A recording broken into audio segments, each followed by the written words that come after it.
Buenas tardes. Vamos a empezar ya la siguiente mesa redonda. La siguiente mesa redonda va a tratar sobre el factor humano del éxito del trasplante hepático, equipos multidisciplinares, continuidad asistencial y cuidado centrado en el paciente. For the first talk, it's my pleasure to introduce Anna Fosberg. She is a professor in transplant care, and she has extensive experience in transplant patient care and also in multidisciplinary teamwork. Thank you, Anna, for being here with us today. Thank you for this introduction, and it's an honor and a pleasure to be here in Spain, even if I don't speak Spanish. I try to do the slides in Spanish, so we see how we manage, but I do my presentation in English.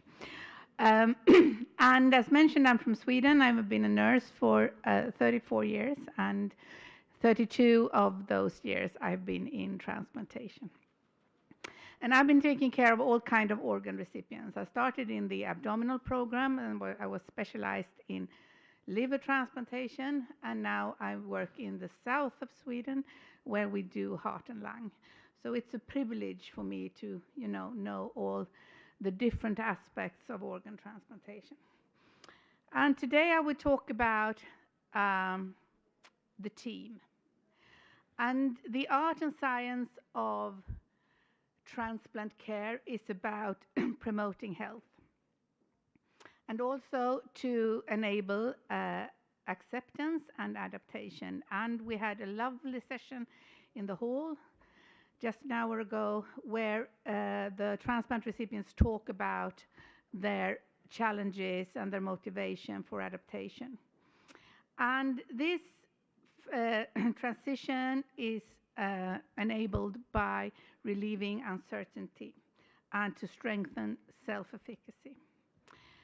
I like this picture because it's about teamwork. It's about the transplant team and it's about the transplant recipient in the center. La persona con organo trasplantado.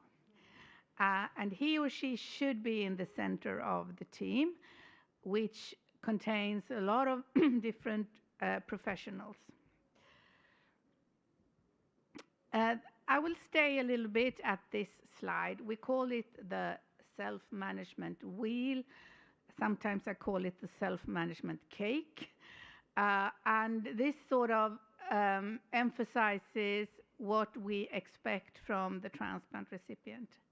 The person is in the center, and we expect them after transplantation to control infection, monitoring vital signs, take the medication, and manage various symptoms and side effects from the medication. This is a team effort. You can't do it on your own, and you need support. The more bright yellow circle shows that it's also about not taking harmful substances, not smoke, exercise properly, and eat healthy. And while you're managing the medical regimen, you're also supposed to manage new life roles, going back to your family, and dealing with all the mental challenges involved in transplantation. And also you are a part of the society, and at least in Sweden, society expects you to study or go back to work. So there are a lot of expectations. And to manage this, it's a challenge as a transplant recipient. And to support all these aspects, we need the team. It's a total team effort involving dietitians, psychologists, physicians, nurses, occupational therapists, and so forth. We can't do it alone. We need to collaborate. When we were asking transplant recipients in Europe about what do they expect in a short-term perspective, what do they want, they told us from a short-term perspective, the first 6 months to 1 year, that they want us to focus on prehabilitation, to be proactive, to start exercise, maintaining health-related quality of life also before the transplantation. And for that, we need a physiotherapist.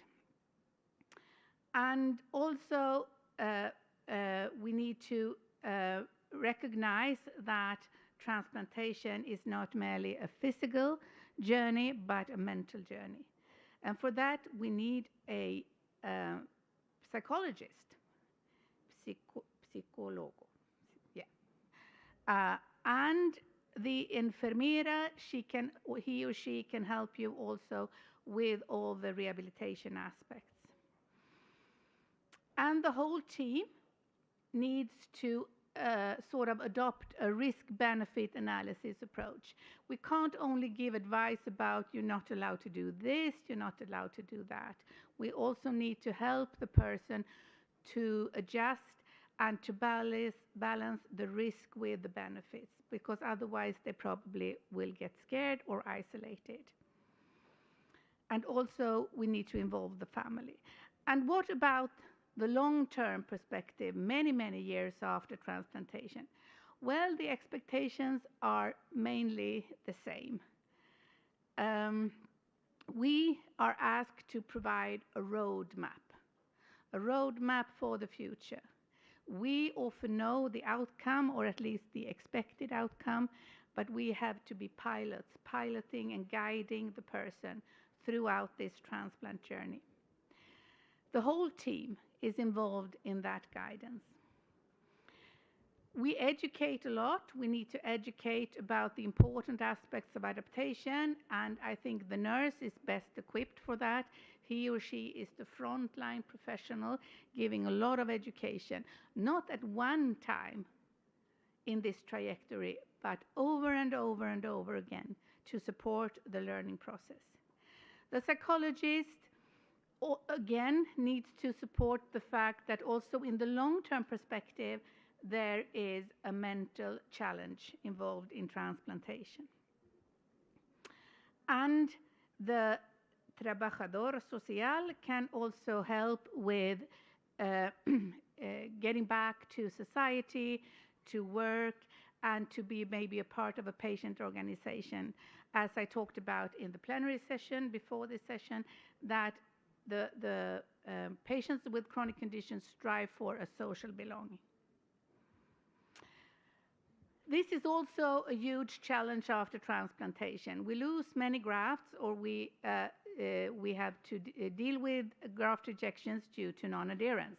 This is one of the most important team aspects and team efforts after transplantation.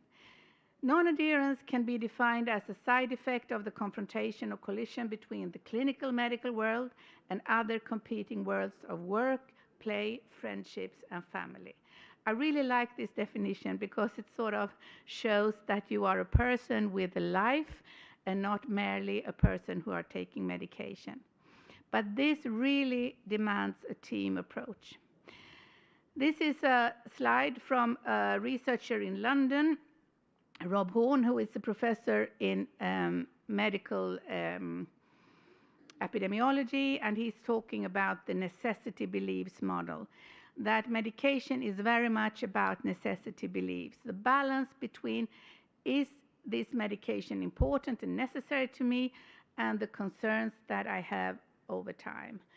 And the thing is, my belief that this medication is important tend to decrease over time, while the concerns tends to increase when you become more worried about the side effects of the medications. And when we understand this model, this is also a matter of a team effort, where every professional needs to meet the patient at various stages of the process regarding various topics, not only medication, but also exercise, for example, or diets, or whatever we are talking about, and to discuss both the necessity beliefs, how important I find this advice or this prescription or medication, and also to discuss the general assumptions about the medications. So in conclusion, there are a lot of aspects after transplantation that really involves the whole team, but the key thing is to include the transplant recipient in the center of this work as a valid partner in the transplant team. Thank you.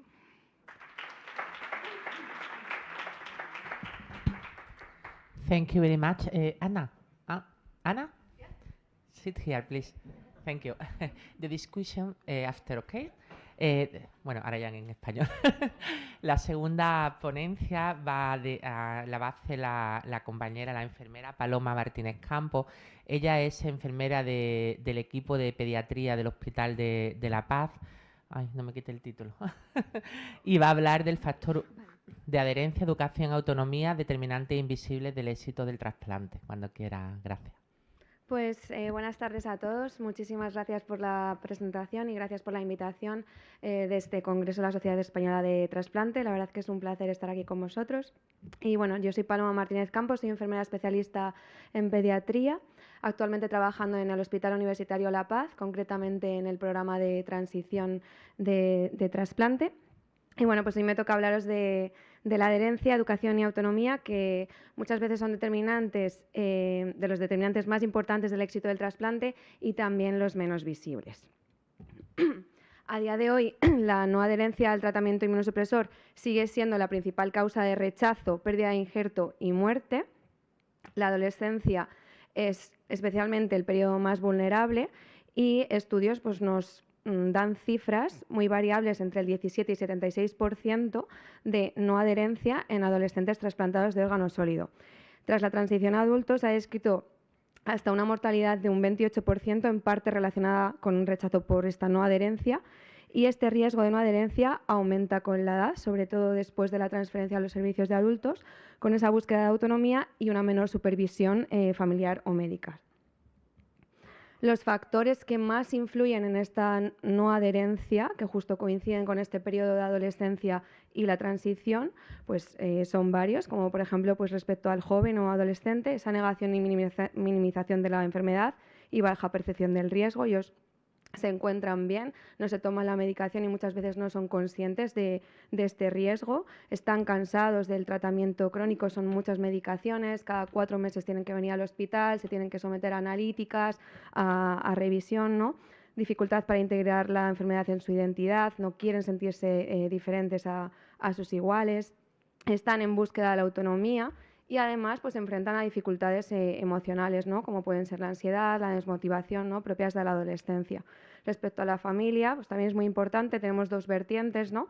Las familias sobreprotectoras, ¿no? Que tienen dificultad para ceder esa responsabilidad y al contrario, familias que sueltan, ¿no? Esa supervisión demasiado rápido, ¿no? Y hay un paso muy rápido de autogestión del tratamiento. También puede haber conflictos familiares, incluso pues, pueden tener menos apoyo. El tratamiento muchas veces es bastante complejo, ¿no? Ese régimen terapéutico de ayunas, horarios estrictos, varias medicaciones al día, compatibilizarlos, ¿no? Pues como con el instituto, la universidad o el partido de fútbol de por la tarde, la clase de música, ¿no? Esos efectos secundarios que muchas veces les hacen dejar de tomarlos, ¿no? Pues náuseas, malestar, acné, la falta de rutinas estructuradas que tienen y también que simplemente se olvidan. Ese es un factor también que hay que tener en cuenta, ¿no? Y más en una irregularidad de horarios que tienen los adolescentes. El cambio sanitario también influye, ellos perciben como que es un cambio brusco entre pediatría y adultos, que en adultos hay como menos accesibilidad, ¿no? Y menos vínculo con el equipo porque han estado siempre pues, con el equipo de pediatría, ¿no? Que es donde se sienten seguros y donde tienen confianza. Y pues la parte social y adolescencia, ¿no? Que es esa presión de grupo, conductas de riesgos, empiezan a probar, ¿no? Hábitos tóxicos, alcohol, tabaco, drogas y que tienen otras prioridades distintas, ¿no? Ellos pues no priorizan ir a consulta o tomarse la medicación, ellos lo que quieren pues es salir con los amigos o pues ir al partido de fútbol, como decíamos, ¿no? El problema que tenemos es que para evaluar esa adherencia, pues a día de hoy no existe un método único que lo consiga, ¿no? La literatura nos describe diferentes métodos, los métodos directos y los métodos indirectos. Los métodos directos, pues tenemos la determinación de la concentración del fármaco en sangre, la variabilidad de los niveles de inmunosupresión, que luego hablaremos, o la terapia directamente observada, es decir, que el paciente pues vemos que le está tomando la medicación, ¿no? Y como métodos indirectos, pues tenemos muchas entrevistas y cuestionarios validados, los recuentos de medicación, dispositivos electrónicos que ahora están muy de moda, o los registros de dispensación en farmacia. Pero, como decía, no existe un gold standard único y la literatura, por tanto, recomienda usar múltiples herramientas combinadas. Respecto al índice de variabilidad de niveles, que es el que más usamos en trasplante, ¿no? Es un índice objetivo que mide la variabilidad de los niveles sanguíneos de tacrolimus a lo largo del tiempo. Entonces, la literatura ha descrito que una desviación mayor de 2, una desviación estándar mayor de 2, de al menos 3 niveles de tacrolimus, está relacionado con un mayor riesgo de rechazo del injerto, una menor supervivencia del trasplante y una no adherencia al tratamiento inmunosupresor. Como ventajas es que es objetivo y cuantificable y que permite detectar los patrones de no adherencia, pero también tiene sus limitaciones, como las interacciones farmacológicas, la variabilidad metabólica o que pueda haber errores en la toma de la muestra.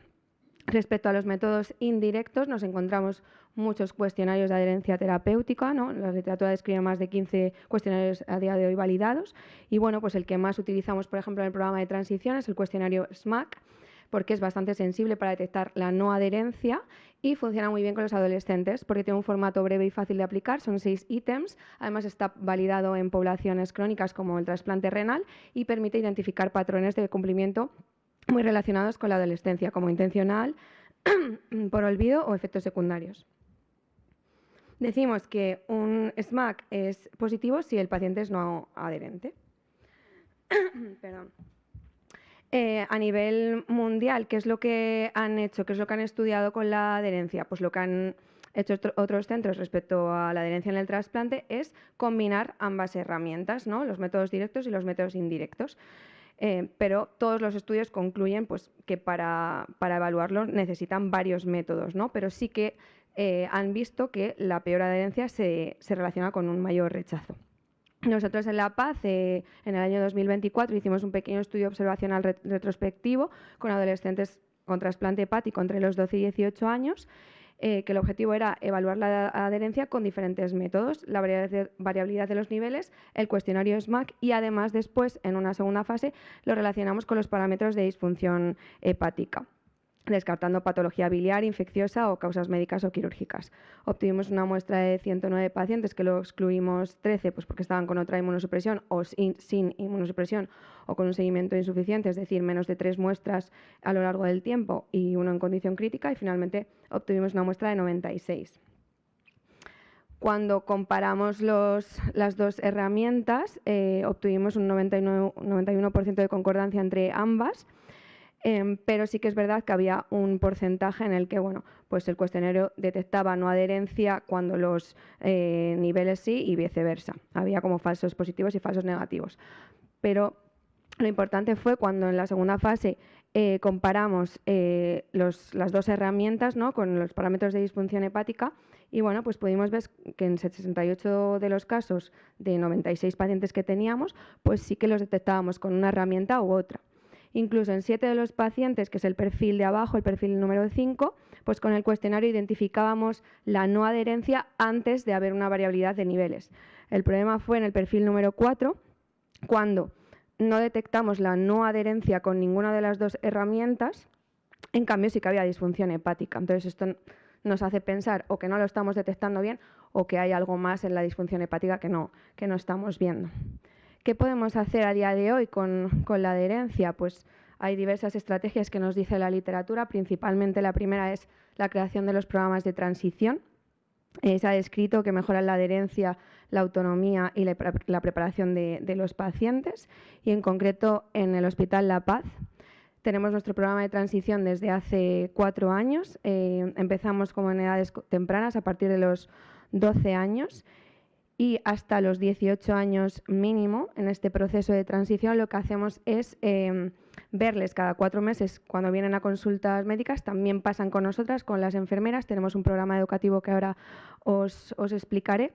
Y entonces ellos van adquiriendo conocimientos y comportamientos de cara a que estén preparados a ese paso de adultos, que se hace como mínimo a los 18 años, que es el momento que se llama transferencia.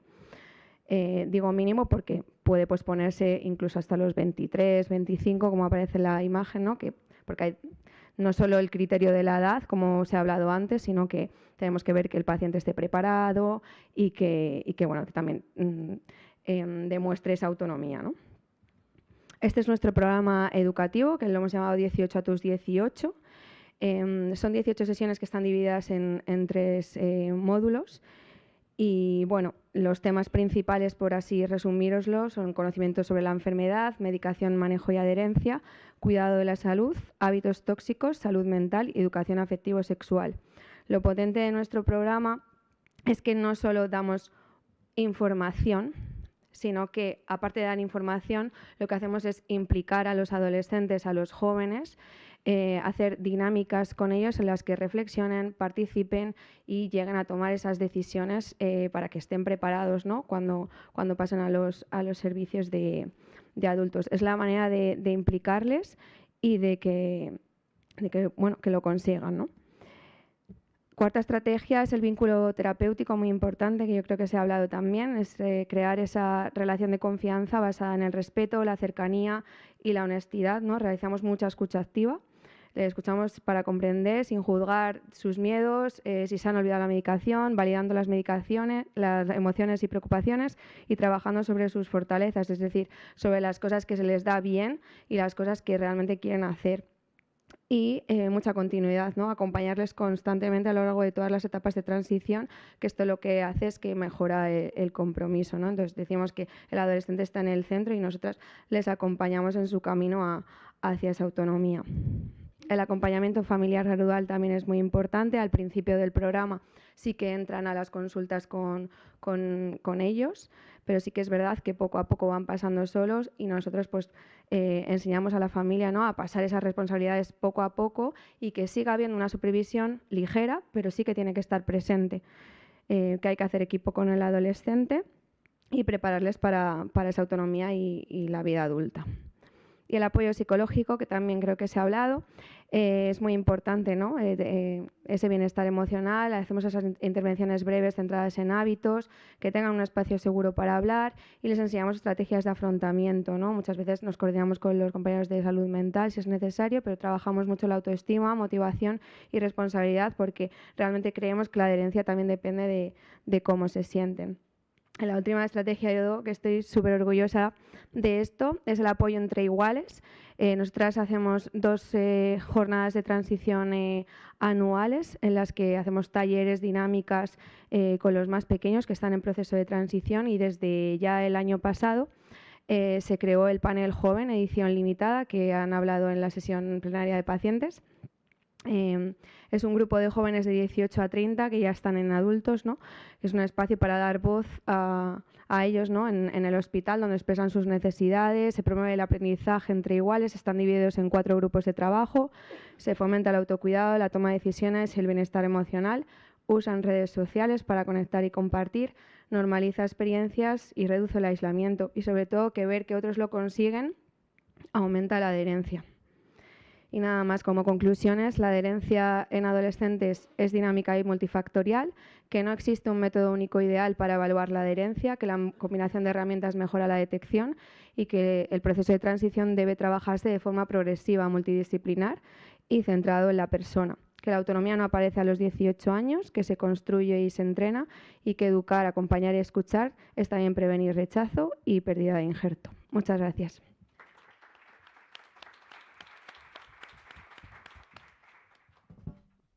Muchas gracias. Muchas gracias. Bueno, hablo aquí. Bueno, para la última charla tenemos con nosotros a Raquel García Muñoz. Ella es enfermera de trasplante hepático en el Clínic de Barcelona y es una experta en calidad en trasplante. Buenas tardes, muchas gracias. Pues qué presión con eso de experta, ¿eh? Me ha puesto ahora. Más que experta es que, bueno, primero de todo agradecer a la organización el haberme invitado. Y más que experta es que lo que vengo a compartir es nuestra experiencia a la hora de implantar un sistema de gestión de calidad y cómo este sistema ha impactado positivamente en nuestros resultados, en la seguridad y en nuestra asistencia. Cuando hablamos de calidad asistencial no estamos hablando de acreditación, de documentación solamente, sino que la calidad asistencial, tal como define la OMS, es el grado en que los servicios de salud aumentan la probabilidad de obtener resultados de salud deseados, es decir, los deseados por el paciente, que sean coherentes también con el conocimiento científico actual, proporcionando una atención segura, efectiva y centrada en la persona. Y todos los que estamos aquí, que trabajamos en procesos de trasplante, sabemos que la calidad asistencial es muy relevante en nuestros procesos de trasplante. La mejora de la calidad es un proceso continuo, dinámico y que incluye diferentes fases en las que debemos identificar cuáles son nuestras actividades. Debemos establecer cómo vamos a verificar o chequear que esas actividades las estamos llevando a cabo de manera correcta. También, una vez hemos detectado aquellas desviaciones, cómo vamos a corregir, cómo vamos a implantar acciones de mejora, y debemos diseñar un sistema que nos permita la medición de nuestro programa de trasplante. ¿Y cómo vamos a llevar eso a la práctica o cómo se lleva a la práctica? Pues existen diferentes sistemas de gestión de calidad, normativas, modelos, acreditaciones, por las cuales todo esto que hemos explicado somos capaces de bajarlo a nuestros programas o a nuestra asistencia de día a día.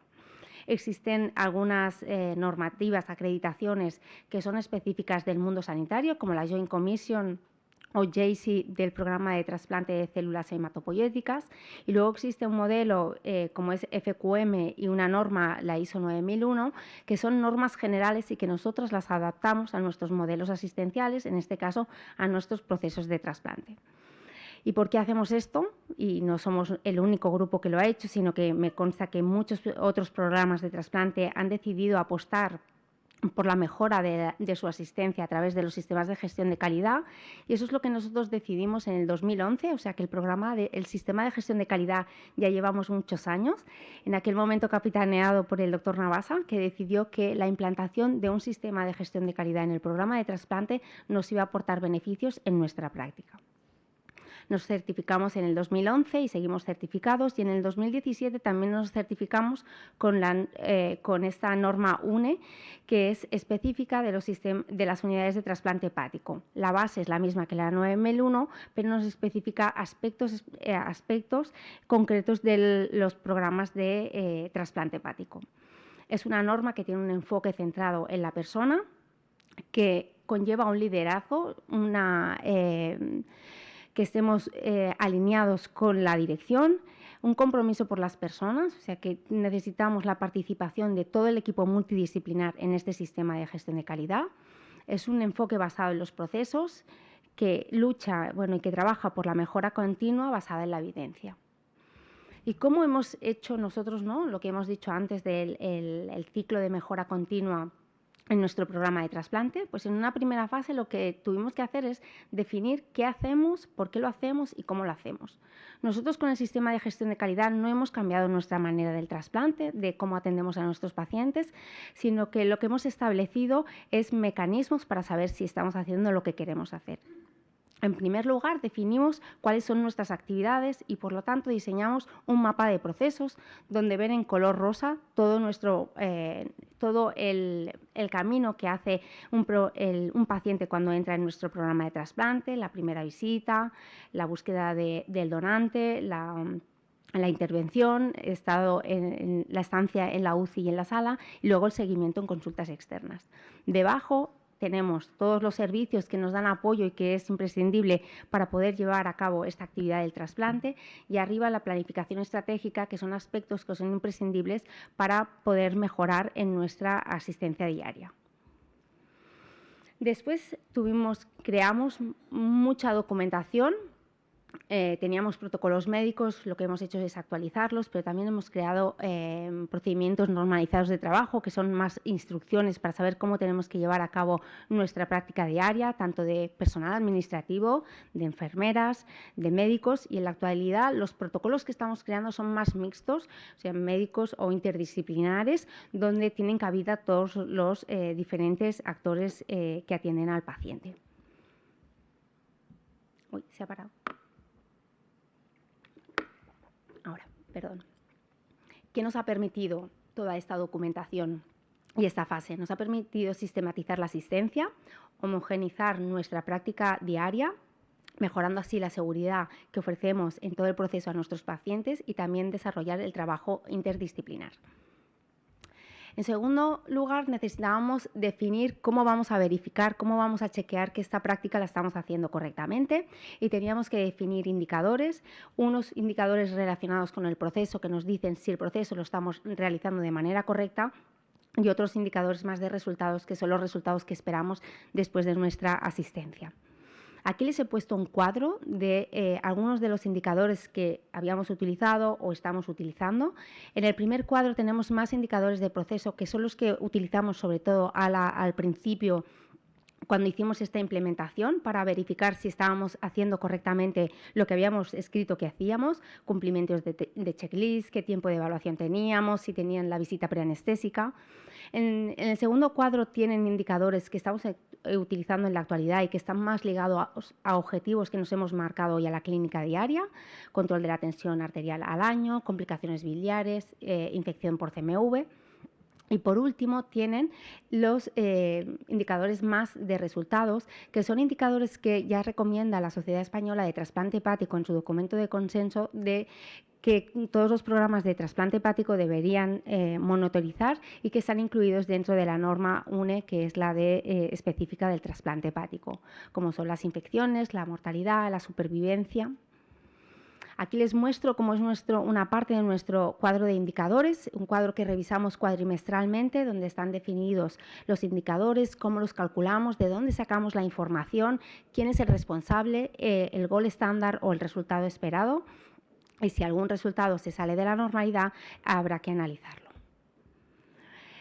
Como dijimos en la sesión anterior, y hemos dicho que los sistemas de la calidad asistencial incluye que nos centramos en la persona y que en este caso el paciente trasplantado es el centro, debemos incluir en nuestros indicadores la utilización de PROMS y PREMS, como ya ha definido antes y Ana Fosberger ha hablado en su otra sesión. Son herramientas que nos van a permitir conocer, por una parte, los PROMS, medir la perspectiva que el paciente tiene sobre su salud. Y existen diferentes herramientas de calidad de vida. Nosotros en estos momentos estamos traduciendo uno sobre los efectos secundarios de la medicación y, por otra parte, los PREMS, que nos permiten monitorizar la experiencia del paciente en todo el proceso de trasplante, detectando así acciones de mejora. Por lo tanto, esta parte de definir estos indicadores nos aporta, ¿no?, que mejoramos la seguridad de los pacientes, que tomaremos decisiones basadas en la evidencia y introducimos la atención centrada en la persona. Tenemos los indicadores, hemos chequeado, hemos verificado y ahora tenemos que analizar los indicadores, las incidencias que tenemos reportadas, las no conformidades que se detectan en las auditorías para implementar medidas correctivas o medidas preventivas. Y les he puesto aquí dos ejemplos de análisis de indicadores que nosotros hemos realizado durante tiempo. Uno era los días de evaluación y cuando empezamos con todo esto del sistema de la gestión de calidad detectamos pues, que el tiempo de evaluación era muy variable y que había pacientes que se evaluaban en 2 meses, pero otros estaban 8 meses y quisimos unificar este periodo de evaluación. Lo que hicimos, ¿no?, una vez detectamos esta variabilidad, es buscar qué causas eran las que causaban esta variabilidad y establecimos convenios con los servicios para tener cuotas especiales para estos pacientes que están en evaluación, revisión por parte de la administrativa del tiempo de evaluación, ya que nuestro sistema informático nos lo permite, simplificación y unificación del petitorio y también revisión por parte de la enfermera pretrasplante de estos casos que se presentan a comité que tengan todas las pruebas solicitadas en el tiempo establecido. Otro de los indicadores es el control de la tensión al año y esto va ligado a uno de los objetivos que nos planteamos, que era mejorar la detección y control de los factores de riesgo cardiovascular en nuestros pacientes. Lo que vimos es que no teníamos un buen registro, ¿no?, que el registro era muy variable. Lo que hicimos primero es crear un protocolo interdisciplinar con hepatólogos, endocrinos y enfermería, definir qué indicadores, ¿no?, íbamos a utilizar para monitorizar el objetivo y establecer acciones de mejora. Y podemos decir, ¿no?, que con el tiempo hemos mejorado todo este registro y el control de la tensión en nuestros pacientes. Aquí les muestro el análisis de las incidencias. Nosotros en la actualidad las incidencias se reportan a través del sistema de notificación de incidencias del hospital y luego nosotros analizamos las que son propias del programa de trasplante. Y les he puesto aquí 3 ejemplos.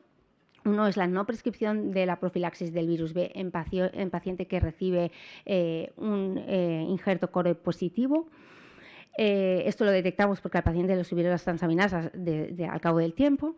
Entonces, analizamos cuáles eran los factores predisponentes o factores que habían favorecido este error y nos dimos cuenta que la información que se daba del donante es telefónica y que puede ser que uno, pues, al apuntar cometa un error. Entonces, se ha establecido que debe ser la información escrita.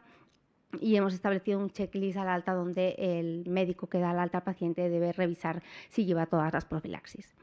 En cuanto a la demora de la realización de las colangiotransparieto hepática, pues esto influye negativamente en la calidad del paciente y también organizativamente en la unidad. Y esto se habló con el sistema de angiorradiología para ver si podíamos tener unas cuotas específicas para nuestros pacientes. Y un error en la administración de la nutrición enteral. Hay que tener en cuenta, y yo creo que en esto sí que hemos avanzado, que los sistemas de notificación de incidencias no son punitivos, no vamos a castigar a nadie, sino se trata de investigar qué factores son predisponentes para detectar dónde podemos mejorar y dónde hay que poner quizá algún recurso. Este análisis que hacemos de todos los indicadores de las incidencias no conformidades nos permite, ¿no?, evaluar la eficacia y la seguridad de todo el proceso e incorporar mejoras continuas en toda nuestra práctica diaria. Por último, tenemos la planificación y esto requiere que el programa, que los actores del programa realicen una autocrítica de su práctica habitual, de su organización, para poder evaluar tanto los riesgos, ¿no? Y nosotros utilizamos para esto el análisis DAFO para ver qué debilidades, fortalezas, amenazas y oportunidades tenemos, para así poder establecer qué objetivos podemos marcarnos, qué actividades preventivas o establecer medidas preventivas y, muy importante también en esta planificación, incorporar la formación del personal, ya que necesitamos personal altamente cualificado para atender a nuestros pacientes. Aquí les pongo unos ejemplos de objetivos de calidad. Pues ya les he dicho, mejorar, ¿no?, el control de la tensión de nuestros pacientes al año, disminuir los días de estancia, facilitar el automanejo que iba relacionado con un programa de educación a nuestros pacientes, reducir la tasa de recidiva, de recaída grave del alcohol o incorporar programas de cribado de cáncer. Lo importante de los objetivos, sobre todo, es planificar qué acciones necesitamos para conseguir esos objetivos, quiénes son los responsables, en qué tiempo lo vamos a hacer y qué indicadores vamos a utilizar para monitorizar si esto lo estamos cumpliendo o no. Por lo tanto, esta planificación nos ayuda a realizar un enfoque basado en procesos, innovación en nuestra asistencia del día a día, aumentar la seguridad en todo el proceso, incorporar la mejora continua. Por lo tanto, y para concluir, o mensajes que uno querría llevarse, me gustaría recalcar que tener un sistema de gestión de calidad no es una cosa gratuita, requiere un esfuerzo tanto de todos los profesionales, tanto personal como de dinero. Pero podemos decir que los sistemas de gestión de calidad contribuyen a mejorar la calidad, la seguridad y los resultados en los programas de trasplante, que es imprescindible monitorizar los riesgos, incidencias, indicadores para realizar una detección precoz de los riesgos e incorporar acciones de mejora continua. La introducción de PROMs y PREMs son esenciales para una atención centrada en el paciente. Y por último, que tener un sistema de gestión de calidad ha fomentado el trabajo interdisciplinar y esto repercute positivamente en nuestra práctica diaria. Les he puesto aquí una última frase porque a veces cuando pensamos en la mejora, ¿no?, en los programas de calidad pensamos ¿no?, en grandes cambios, pero nosotros nos hemos dado cuenta que revisando, midiendo, necesitamos medir porque lo que no medimos no podemos mejorar y con pequeños cambios conseguimos al final una mejora continua en nuestro proceso de trasplante. Muchas gracias. Muchas gracias, Raquel. Bueno, pues la discusión la hacemos de forma conjunta. ¿Alguna pregunta en la sala? ¿Nadie se anima? ¿No? Bueno, pues voy a empezar yo. Le voy a preguntar a Paloma. Bueno, Paloma, me ha encantado, me han encantado las 3 charlas que habéis dado, pero me ha encantado lo que has contado sobre la transición, porque, bueno, yo soy nefróloga de adultos, de niños, he trabajado en consulta durante muchísimos años y uno de los problemas que yo veía cuando me hacía la transición, porque además mi hospital, el trasplante de niños, yo soy de Málaga, lo llevan en Sevilla, es decir, que estamos a 200 y picos kilómetros, en el que no tenemos ningún contacto y en un día que cumplen 18 años te lo mandan a la consulta, empiezas a verlo y ahí es donde yo pienso que está el momento más crítico de no adherencia, cuando el paciente pasa como te he dicho, la transferencia de niño a adulto. Entonces mi hospital ha implementado este año, bueno, va a implementar, hemos hecho las primeras reuniones a nivel de todo el hospital, de un programa de transición de niño a adulto durante 2 años. Entonces, uno de los planteamientos que hacen es que vamos a estar pasando con revisiones conjuntas durante 2 años. Entonces, eso en la práctica yo lo veo muy complejo. ¿Cómo hacéis vosotros? ¿Vosotros pasáis los pediatras con los nefrólogos de adultos o con el especialista de adultos que sea durante ese proceso de transición juntos? ¿O lo hace la enfermería? Pues muy buena pregunta, porque ese es uno de nuestros grandes retos. Por ejemplo, en trasplante hepático nos enfrentamos de un centro pediátrico a 23 centros diferentes a nivel nacional de adultos. Entonces, sí. Entonces, sí, es muy importante crear ese programa de transición desde edades muy tempranas para poco a poco irles preparando, y una vez que se hace la transferencia, sí que es verdad que nosotros estamos en contacto 2 años más post transferencia, y ahora con el panel joven, la verdad que es una forma de también de no perderles de vista y que ellos también tengan, que nos puedan hacer feedback, ¿no? A nosotros. Y lo de las consultas conjuntas sería ideal, que es la Joint Clinic esta que se llama, pero no lo tenemos. Con algunos centros sí que hacemos videollamadas para abordar esa transferencia, pero bueno, sería lo ideal. La verdad que ese modelo es el que se describe que es ideal, ¿no? Las consultas conjuntas entre pediatría y adultos durante al mínimo un par de años. A cabo es muy difícil, sí. Es muy difícil, pero lo que has comentado de luego vosotros, la enfermería, estar 2 años apoyando esa transferencia es que es muy importante. Porque en mi caso, ¿no? En mi caso el niño en el caso de mi hospital, cuando el niño se transfiere de niño a adulto, pierden el vínculo con su hospital de niños y ahí vienen los problemas. Y hemos tenido casos de no adherencia, de pérdida de injertos por lo que supone el cambio, no se sienten tan protegidos, es que es otro mundo. Otro mundo, no tiene nada que ver. Se necesita como una segunda transición, ¿verdad? O sea, nosotros hacemos la primera, pero en adultos se necesita una segunda y seguir con esa continuidad, ¿no? Pero sí, es un gran reto. No hay ninguna pregunta. ¿Nadie se anima? My question is for Anna. And is about all new technology, all new informatic tools we have now. What is the role of this technology in the multidisciplinary team and the care at the patient-centered care? How do you think about that? Yeah. Can you just give an example of what technology? What you Yes, think for about? example, the chatbots Yeah. that is quite used in young patients or telemedicine or podcasts or all the new tools for the. Well, I think telemedicine is an opportunity. Actually, you don't need a sort of face-to-face meeting in the same room, and it enables patients to, meet us and have the encounter based on their conditions and not what we expect. Podcast, I think that's a very good thing actually, because you can listen to others, and from my understanding, it is important to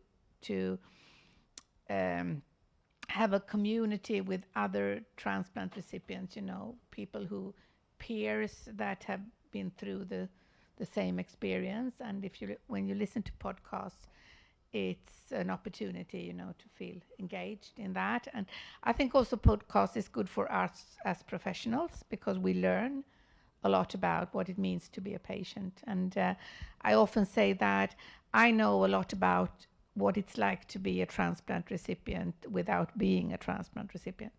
And that's because I have listened a lot to, stories from those concerned. When it comes to AI and ChatGPT, I think I'm more I doubt that, because not because I'm old and conservative, but more like I think it's good with the human interaction and the possibility to explain and emphasize things that are more important than others. So, yeah. I agree, thank you very much. ¿Le puedo preguntar una...? Aquí. A Raquel, a mí hoy me ha gustado muchísimo tu presentación, me ha dado muchísima envidia. Yo cuando veo lo que hacéis en el Clinic, la verdad es que flipo, me parece estupendo, pero me parece abrumador también. Yo veo todo ese gráfico de cómo habéis seleccionado los procesos, todo eso, y dices, ¿cómo? Yo creo que también no somos, creo que habrá más personas así que les pase un poco como a nosotros, ¿no? No te ves capaz de, como tienes organizada toda la actividad clínica, con la sobrecarga que solemos tener también vosotros, el decir, vamos a empezar a hacer una cosa así. Digo, no hay pasos intermedios, no hay fases, ¿sabes? Porque es que parece aquí que tienes que tener la ISO o el no sé qué, o no hacer nada. No hay guías o procesos intermedios que nos hagan sentir o que nos hagan mejorar en la calidad sin tener que involucrarnos o meternos en esto que a veces nos parece que es como poner una pica en Flandes, nos parece que es una cosa inaccesible en algunos programas. Claro, la visión que tengo es bastante sesgada, ¿no? Porque siempre he estado en el clínico. Necesitas personal y yo que estuve desde la implantación, se me contrató, ¿no? Dediqué 2 años exclusivos a hacer eso, y necesitas involucrar al personal, que a veces no es fácil. Te tengo que decir que a la hora de hacer la presentación lo que me he dado cuenta es que uno a veces está allí y ve como esto no sirve para nada, pero a la hora de hacer la presentación he pensado, oye, pues está bastante bien, pero necesitas personal que se dedique a esto, dinero, un recurso, ¿no? Porque acreditarte y necesitas dinero. No sé si alguien más, ¿no? Me consta que están en la sala y que a lo mejor, si lo haces a medias tintas, creo que se queda corto y que entonces se diluye. En cambio, si decides apostar por esto, yo creo que tienes muchos beneficios, pero claro, tienes que tener el recurso. También parece más, porque seguramente, yo lo he dicho, no hemos cambiado nuestra manera de hacer, lo único que ahora estamos verificando que lo estamos haciendo bien y estamos incorporando. Claro, los protocolos seguro que los tenéis, pero tienes que estar en la rueda de que estén actualizados, todo esto, que eso pues requiere una persona, pero animo, y creo que esto nos ha dado, y no, David, tú también, que tienes más sensación de equipo, contentos con lo que conseguimos.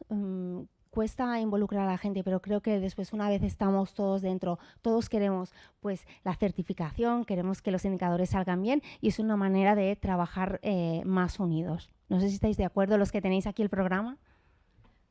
Nosotros lo tenemos también desde 2011, solo la ISO 9001, la específica no, porque esto cuesta dinero, el tener la licencia y las auditorías que son anuales cuestan dinero al hospital. Entonces lo que mi hospital, que tiene una apuesta brutal por todos estos sistemas, el FQM y la ISO y demás, nos embarcaron, y lo que hacemos son auditorías internas y cada 2 o 3 años la de la ISO, ¿no? Y sí que es un sistema de mejora, la metodología CPDA es estupenda y te hace pararte, analizar y emprender ese camino. Pero es muy duro. En nuestro caso es una apuesta institucional que se ha hecho en muchísimos servicios, pero luego es como cuando tienes un bebé y te lo dan y dices, ¿ahora qué yo hago con este bebé? A nosotros no hay ningún soporte institucional, o sea, te ayudan a hacer, la gente de calidad te da una mínima formación o una máxima, te nombran auditoría para que tú audites a tus compañeros, con lo cual vas aprendiendo un poco autogestión. Y bueno, pues ahí te las ves y te las deseas para involucrar a la gente, porque realmente es muy bueno, porque cuando tú ves un indicador, detectas los fallos, corriges, pues eso te permite luchar contra las infecciones, optimizar los tiempos de espera, evitar errores de dispensación, olvidos en relación a los protocolos, pues esto de las profilaxis del virus B o del CMV, por ejemplo, y es muy importante, o sea, hemos ahorrado muchos problemas, pero es muy duro y desde luego tienes que estar involucrado y tiene que haber una persona responsable, pero el problema es que esa persona responsable tiene otras muchas cargas y el hospital inicialmente, por lo menos en nuestra experiencia, apoya esto, te obliga, pero luego la ayuda es cero.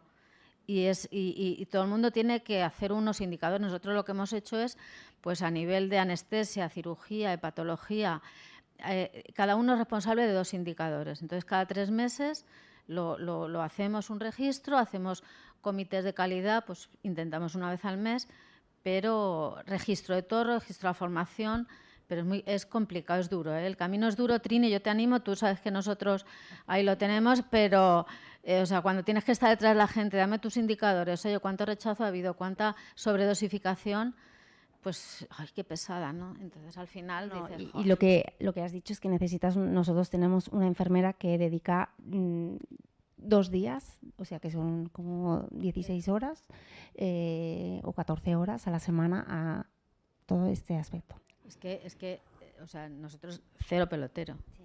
Entonces... Sí. Bueno, pues ya no nos queda tiempo. Muchas gracias a todos. Me ha parecido muy interesante, muy diferentes cada una de las charlas, pero me han aportado mucho. Muchas gracias. Very nice talk.